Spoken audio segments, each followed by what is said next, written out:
자, 황기식의 국제시장, 국제뉴스 좀 정리해드리겠습니다. 동아대 국제전문대학원 황기식 교수 함께하겠습니다. 어서 오십시오. 어서 오십시오. 안녕하십니까?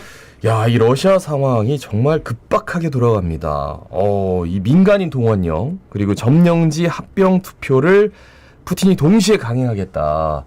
지금 뭐 외국으로 빠져나가는 사람들이 너무나 많고 우리나라 안 받아주겠다 뭐 이런 논란도 크고 말이죠. 맞습니다. 그 전쟁이 끝날 것 같기도 하고, 왜냐면 이제 밝을 때, 여명이 다가올 때 가장 어둡잖아요. 그래서 어떻게 보십니까? 말씀해 주시죠. 그렇습니다. 주말에 또 걱정되더라고요. 30만 명이나 민간인을 강제 동원하겠다고 발표를 하면은 저 같아도 이웃 국가로 빨리 빠져나가야겠다 생각을 할 것 같습니다. 그럼 내가 그 30만 명에 과연 들어갈 것인가?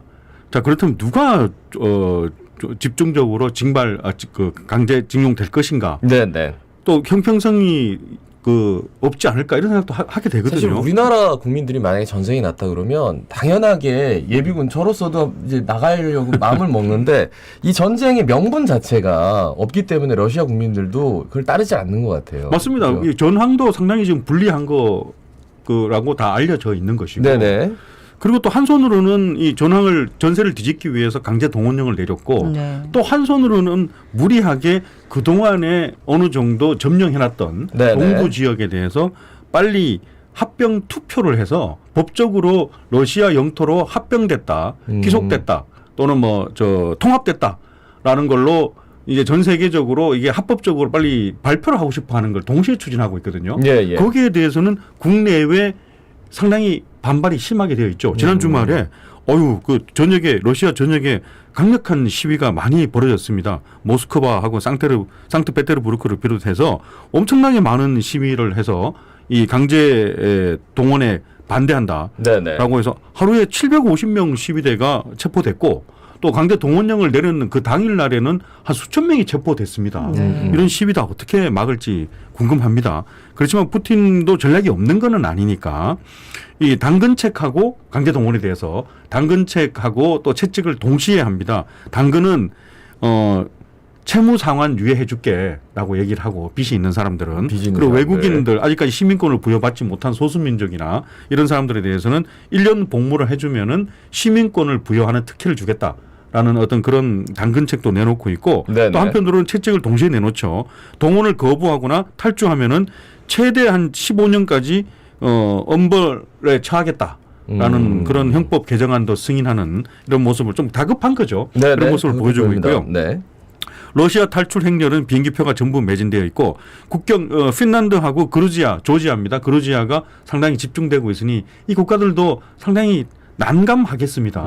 받아주려니 그렇다고 노하려니 또 그렇고 그렇죠. 그런데 폴란드하고 에스토니아, 라트비아, 리투아니아 같은 그런 나라들은 미리부터 러시아인의 입국 제한 조치를 이미 발표를 했습니다. 그러니까 아직 발표하지 않는 나라 핀란드하고 그루지아로 몰려가는 것이죠. 그리고 이런 일이 벌어지면은 시위가 벌어지고 하면은 러시아에 그동안에 생산 활동했던 다국적 기업, 글로벌 기업들이 빠져나가는 것을 예상할 수 있겠습니다. 토요타가 상트페테르부르크에 2,000명을 고용하는 자동차 공장이었으니까 작지 않은 규모거든요. 그게 도저히 더 이상은 못 견디겠다고 공장 폐쇄 결정 발표를 했고, 그러면 거기에 이제 자극받아서 미쓰비시하고 닛산 등도 우리도 곧 폐쇄 결정에 동참하겠다. 이 기업들 좀 눈치를 보고 있었는데 사실 본격적으로 이렇게 전쟁을 시작할 때 나왔어야 하는데도 불구하고 계속 있었단 말이죠. 그렇죠. 그동안에 채용한 인원도 있고 거기 생산되는 자동차도 수만 대씩 생산하니까. 이젠 더 이상은 안 된다는 얘기죠. 그래서 다국적 기업이 가장 민감하게 생각하는 게 인센티브와 세제 혜택을 주느냐 그런 것보다도 토요타나 한국의 현대자동차처럼 이 글로벌 기업들이 되면은 이 어느 정도 가격에 영향을 받는 것이 아니라 비용에 폴리티컬 스테빌리티, 정치적 안정성에 가장 민감하게 영향을 받습니다. 이제 기다리다 빠져나오는 거죠. 그 아까 말씀드린 것처럼 한편으로는 또 합병 투표도 동시에 진행하고 있습니다. 우리 언론에서 많이 나왔는데 동부 쪽 이미 점령했던 도네츠크 공화국하고 루안스크 공화국, 소위 돈바스 지역 거기하고 자포리자하고 헤르손 여기에 4개 지역에는 러시아로 빨리 합병한다라는 주민투표를 지금 강행하고 있거든요. 27일 내일까지니까 내일이 5일째거든요. 5일간 진행하고 있습니다. 자, 그런데 이 부분에 대해서 이쪽에 전쟁이 한편으로 이루어지고 있고 또 우크라이나 군대의 반격도 강하게 이루어져서 여기 전황이 좀 불리하게 돌아가고 있다는 보도가 많이 있는데 네네. 여기에 그 합병 승인 투표를 하면은 투표장에 자발적으로 간다고 볼 수 있을까요? 그렇죠. 그 전에도 이제 영토 영입에 대한 투표를 했을 때 이게 정말 공식적으로 신뢰할 수 있는 것이냐라는 그렇죠. 얘기가 참 많았는데. 근데 아니나 다를까 네. 이 부분에 대해서 여러 영상들도 나오고 정보들도 나오고 있는데 이 투표율을 높이기 50%는 돼야 이게 합법적이니까 네, 그렇죠. 투표를 높이기 위해서 이 군인들이 친노 군인들이 가서 똑똑똑 해가지고 투표하셨어요? 라고 총 들고 이렇게 가니까 네. 누가 저 안 할 거예요로 누가 할 수 있겠습니까? 네. 그래서 그런 부분하고 그 또 아유 참 이거 웃기는데 그 투표 용지 투표함이 완전히 투명이에요. 그러면 이게 예스냐 노냐 하는 걸 다 보이지 않습니까? 예, 예. 그게 어떻게 자유투표 비밀투표인지 그런 부분이 과연 어떻게 될지 이게 그 8년 전에 크림반도 네. 크림반도 똑같았거든요. 네. 네, 맞아요. 그때 96.6%가 찬성했습니다. 예. 이번에도 아마 90한 3, 4%가 찬성할 거라는 출구조사 결과가 나와 있습니다. 5일에 걸치니까. 아니, 근데 투명한데 4%는 반대한 거예요? 아니면 기권한 거예요? 기권이겠죠. 저 기권인 거죠? 예. 아 진짜 큰일입니다 참. 근데 또 이란에서 또 참 또 이상한 소식이 들려오던데 히잡 착용 안 했다고 구속을 했는데 3일 만에 사망을 한 사건이 있었는데 그렇고 지금 반정부 시위를 중인데 이게 무력으로 진압해가지고 사망자가 속출하고 있다고요? 맞습니다. 아유 이것도 그 아미니 사망 사건입니다. 네. 네네. 그 2000년생 22살 그 마흐사 아미니가 히잡을 제대로 쓰지 않았다. 라는 그런 단속에 걸렸습니다. 네. 네네. 그 여성 복장 단속하는 이란에는 그런 특별 경찰이 있으니까요. 도덕 경찰이라고 합니다. 네네. 모렐리티 폴리스라고 하는 그 도덕 경찰한테 히잡을 쓰기는 썼는데 머리카락이 히잡 밖으로 다 생머리카락이 빠져나왔다고 단속돼서 경찰서에서 조사받고 했는데 네네. 3일 만에 사망을 했습니다.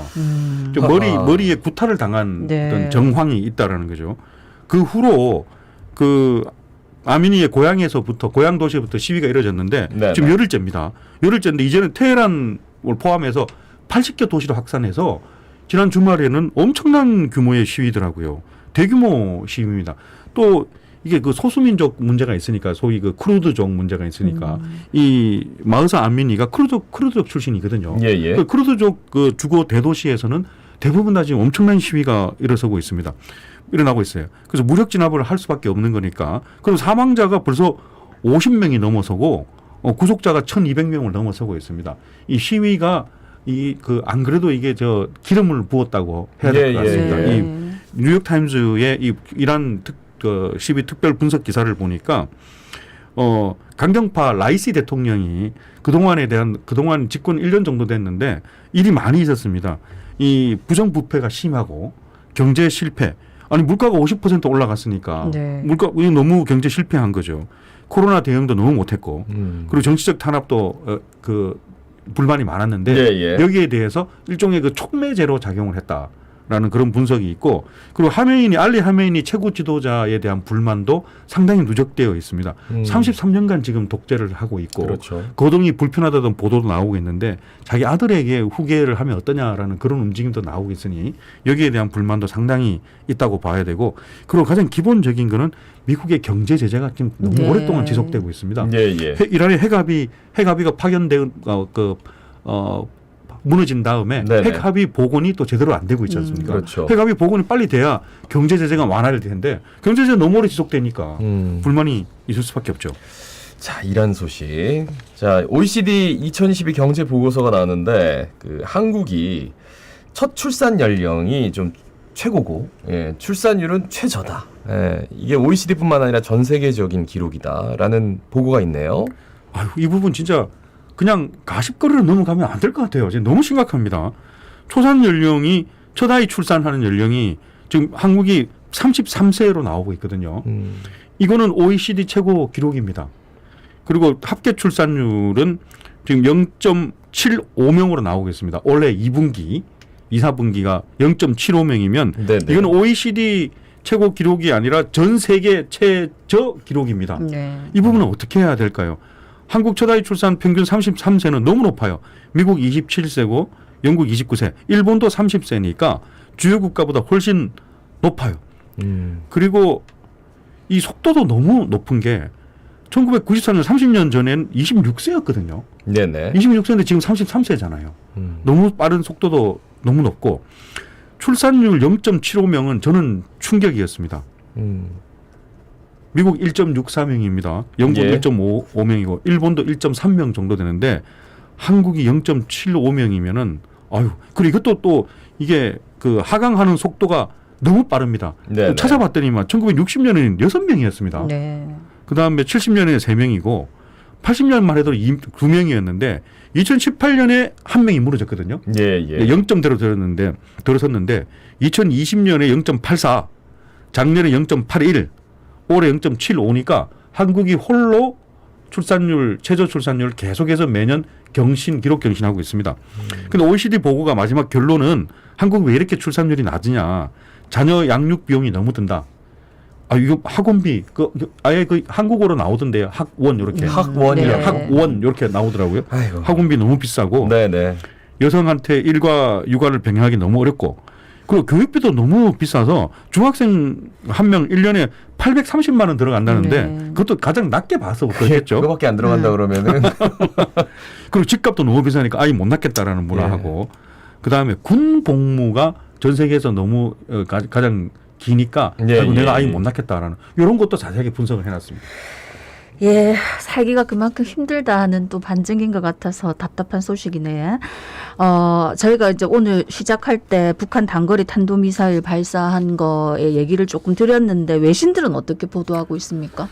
외신들도 그 발사한 거에 대해서 보도도 하지만은 네. 그 시기를 분석해놨습니다. 시기가 예, 참 예. 미묘하다는 거죠. 로이터, 블룸버그, BBC도 똑같이 다 이 보도를 했는데 그 시기가 앞에서 아까 그 첫 시간에 말씀을 하시던데 네. 미국 핵 항공모함 로널드 레이건호가 부산에 들어와서 23일 들어왔으니까 네네. 이제 한미 해군 연합 훈련이 예정되어 있지 않습니까? 네. 그렇죠. 바로 이 부분에 대해서 경고를 날리는 시기가 되고 두 번째는 내일 아베 국장이 있거든요. 아베 총리 전 총리 국장이 있는데 거기에 해리스 미국 부통령이 조문단을 이끌고 방문을 합니다. 네네. 그 아베 국장을 마치고 바로 그 다음날 한국을 방문하게 돼 있거든요. 그럼 그럼 29일날 방문을 하게 돼 있는 겁니다. 그러면 한국을 방문했을 때 아베 국장도 중요하지만 나는 한국 방문해서 한미 동맹하고 북한의 위협에 대해서 조금 더 자세하게 논의를 하겠다라고 이미 얘기를 했거든요. 예, 예. 그렇다면은 한미 해군 연합훈련도 있고 해리스 부통령도 한국을 방문해서 예, 시기가 예. 다 겹치거든요. 그렇죠. 이 부분에 대해서 상당히 불편한 신기를 나타내는 그런 미묘한 시기다. 이렇게 분석을 하고 있습니다. 예. 마지막 소식은 현대차 그룹이 아프리카에서 2030 부산 엑스포 유치 지원 활동을 열심히 하고 있다라는 소식이네요. 현대차 그룹 땡큐입니다. 작년에 국내 최초로 그룹 차원의 엑스포 유치 지원 태스크 포스를 만든 네네. 최초의 회사거든요. 그 기아자동차 사장이 아프리카 방문해서 지난주에 남아공, 모잠비크, 짐바브웨 여러 나라 방문해가지고 예, 예. 장관 부통령 만나갖고 부산 엑스포 지지를 부탁을 하고 그 당위성을 설명을 했습니다. 그러면서 우리를 도와주면은 현대자동차가 아프리카의 전기차 산업 발전 같은데 크게 기여를 하고 현대자동차가 자동차도 지원하지만 이런 인프라 같은 구축하는데 현대자동차가 적극 나서겠다라고 아프리카 가서 지난 한 주일 동안 계속해서 대표단이 거기서 득표 활동을 했습니다. 아프리카 표가요. 지금 전체 170표 정도 되잖아요. 네네. 아프리카 많아요. 표가 55표입니다. 신다수 정확하게 많아요. 3분의 1입니다. 네. 와. 유명희 WTO 사무총장 그때 아깝게 졌는데 아프리카 표를 확보 못해서 졌다라는 분석이 지배적입니다. 네. 진짜 신경 많이 써야겠네요. 55표면 그죠? 예. 오늘은 말씀을 여기까지 드려야 될 것 같습니다. 근데 정말 세계 곳곳에 특히나 러시아는 좀 더 지켜보게 됩니다. 걱정이 많이 되네요. 교수님 앞으로 어떻게 될까요? 일단 합병 투표 결과 좀 지켜봐야 되겠습니다. 네. 합병 투표 결과. 예. 알겠습니다. 말씀 잘 들었습니다. 고맙습니다. 고맙습니다. 네, 감사합니다. 동아대 국제전문대학원 황기식 교수였습니다. 예, 오늘부터 이제 실외 마스크 착용